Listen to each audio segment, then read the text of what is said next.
Hi, ಎಲ್ರಿಗೂ ನಮಸ್ಕಾರ. ನಾನು ಡಾಕ್ಟರ್ ಶ್ರುತಿ, ವೆಜಿಟೇಬಲ್ ಸೈನ್ಸ್ ಡಿಪಾರ್ಟ್ಮೆಂಟ್ ಅಂದರೆ ತರಕಾರಿ ವಿಜ್ಞಾನ ವಿಭಾಗದಲ್ಲಿ ಸಹಾಯಕ ಪ್ರಾಧ್ಯಾಪಕಿ ಹಾಗೂ ಸೈಂಟಿಸ್ಟ್ ಆಗಿ ಕೆಲಸವನ್ನು ಮಾಡ್ತಾಯಿದ್ದೀನಿ. ಇವತ್ತು ನಾವು ಡಿಸ್ಕಸ್ ಮಾಡಬೇಕಾಗಿರೋ ಟಾಪಿಕ್ ಯಾವುದು ಅಂತ ಅಂದರೆ ಬ್ರೊಕೊಲಿ.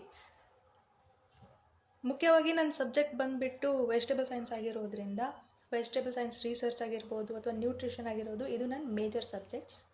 ಹಾಗಾಗಿ ನಾನಿವತ್ತು ಒಂದು ಮುಖ್ಯವಾದ ತರಕಾರಿ ಅಂತ ಹೇಳೋದಾದರೆ ಬ್ರೊಕೊಲಿ ಬಗ್ಗೆ ಕೆಲವೊಂದು ತುಂಬ ಉಪಯುಕ್ತವಾದಂಥ ವೆರಿ ಇನ್ಫಾರ್ಮೇಟಿವ್ ಇನ್ಫಾರ್ಮೇಷನ್ನ ನಾನು ನಿಮಗೆ ಹೇಳಬೇಕು ಅಂತ ಅಂದ್ಕೊಂಡಿದ್ದೀನಿ. ಎಲ್ರಿಗೂ ಗೊತ್ತಿರೋ ಹಾಗೆ ಬ್ರೊಕೊಲಿ ಎಲ್ಲರೂ ನೋಡಿದ್ದೀರಾ. ಇತ್ತೀಚೆಗೆ ಇದರದ್ದು ಸೇವನೆ ಕೂಡ ಜಾಸ್ತಿ ಆಗಿದೆ ಅಂತ ಹೇಳ್ಬೋದು.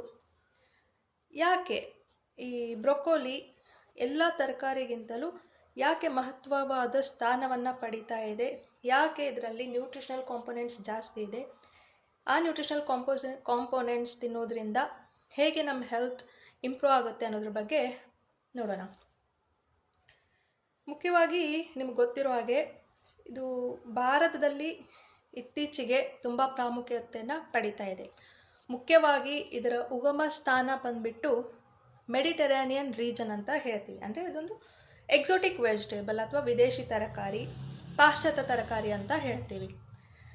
ಈಗ ಯಾಕೆ ಇದರಲ್ಲಿ ಅಷ್ಟೊಂದು ನ್ಯೂಟ್ರಿಷನ್ ಕಾಂಪೊನೆಂಟ್ಸ್ ಇದೆ ಅಂತ ಹೇಳೋದಾದರೆ, ಮುಖ್ಯವಾಗಿ ನಾವು ಈಗ ದಿನನಿತ್ಯ ಏನು ಹೂಕೋಸು ಅಂದರೆ ಕಾಲಿಫ್ಲವರ್, ಕ್ಯಾಬೇಜ್, ಎಲೆಕೋಸು ಏನು ತಿಂತೀವಲ್ಲ, ಒಂದು ಹೂಕೋಸಿಗಿಂತ ಅಂದರೆ 144 ಪಟ್ಟು ಹೆಚ್ಚಿನ ಪೋಷಕಾಂಶನ ಬ್ರೊಕೊಲಿಲಿದೆ. ಅಂದರೆ ಕಾಲಿಫ್ಲವರಲ್ಲಿ ಇರೋದಕ್ಕಿಂತ 144 ಪಟ್ಟು ನ್ಯೂಟ್ರಿಷನ್ ಕಾಂಪೊನೆಂಟ್ಸ್ ಇದರಲ್ಲಿದೆ ಒಂದು.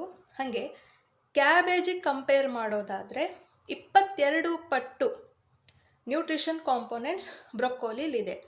ಹಾಗೆ ಅಷ್ಟು ಹೆಚ್ಚಿನ ನ್ಯೂಟ್ರಿಷನ್ ಕಾಂಪೊನೆಂಟ್ಸ್ ಇದರಲ್ಲಿ ಇರೋದ್ರಿಂದ ಇದನ್ನು ನಾವು ಆ್ಯಂಟಿ ಕ್ಯಾನ್ಸರಸ್ ವೆಜಿಟೇಬಲ್ ಅಥವಾ ಕ್ಯಾನ್ಸರ್ ನಿರೋಧಕ ತರಕಾರಿ ಅಂತ ಹೇಳ್ತೀವಿ. ಹಾಗಾಗಿ ಡಾಕ್ಟರ್ಸು ಇತ್ತೀಚೆಗೆ ತುಂಬ ಈ ತರಕಾರಿಯನ್ನು ತಿನ್ನಬೇಕು, ಸೇವನೆ ಮಾಡಬೇಕು ಅಂತ ಶಿಫಾರಸನ್ನ ಮಾಡ್ತಾಯಿದ್ದಾರೆ.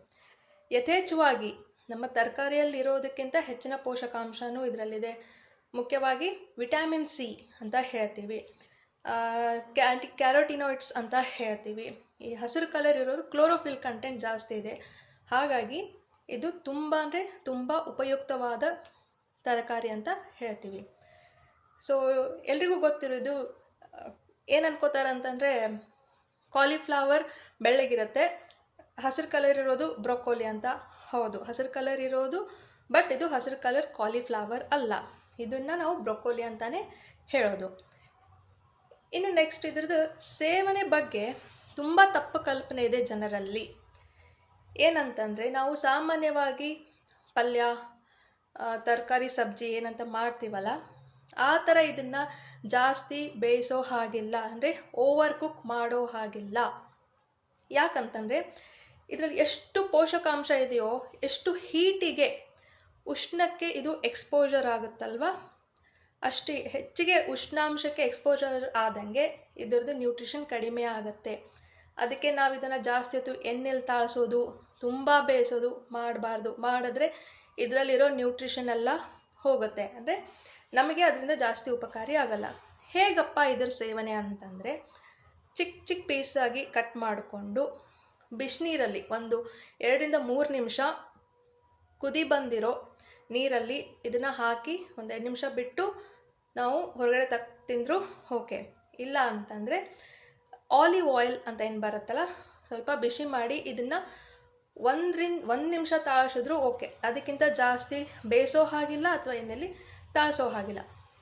ಸೊ ಆ ಥರ ತಿನ್ನೋದ್ರಿಂದ ಇದರಲ್ಲಿರೋ ಕಂಪ್ಲೀಟ್ ನ್ಯೂಟ್ರಿಷನ್ ನಮಗೆ ಸಿಗತ್ತೆ ಅಂತ ಹೇಳ್ತೀನಿ. ಸೊ ಎಲ್ಲರೂ ಈ ಥರ ನಾವು ಬೇಯಿಸ್ಕೊಂಡು ತಿಂತೀವಲ್ಲ ಆಹಾರ ಅಥವಾ ತರಕಾರಿನ, ಸೊ ಬೇರೆ ತರಕಾರಿ ತಿನ್ನೋ ಹಾಗೆ ಇದನ್ನು ಬೇಯಿಸೋ ಹಾಗಿಲ್ಲ. ಇದನ್ನು ಯಾಕೆ ನಾನು ತುಂಬ ಹೇಳ್ತಿದ್ದೆ ಅಂತಂದರೆ, ತುಂಬ ಜನ ಮಹಿಳೆಯರು, ರೈತ ಮಹಿಳೆಯರು, ವಿದ್ಯಾರ್ಥಿಗಳು ನಾನು ಜಾಸ್ತಿ ಕೇಳೋ ಕ್ವಶನ್ ಅಂದರೆ ಇದೆ. ನಾನು ಹೇಳೋದಿಷ್ಟೇ, ಓವರ್ ಕುಕ್ ಮಾಡಬೇಡಿ, ಕರೆಕ್ಟಾಗಿ ನೀಟಾಗಿ ಕುಕ್ ಮಾಡ್ಕೊಂಡು ತಿಂದು ಇದರ ಕಂಪ್ಲೀಟ್ ನ್ಯೂಟ್ರಿಷನ್ನ ನೀವು ತೊಗೋಬೋದು ಅಂತ ಹೇಳ್ತೀನಿ.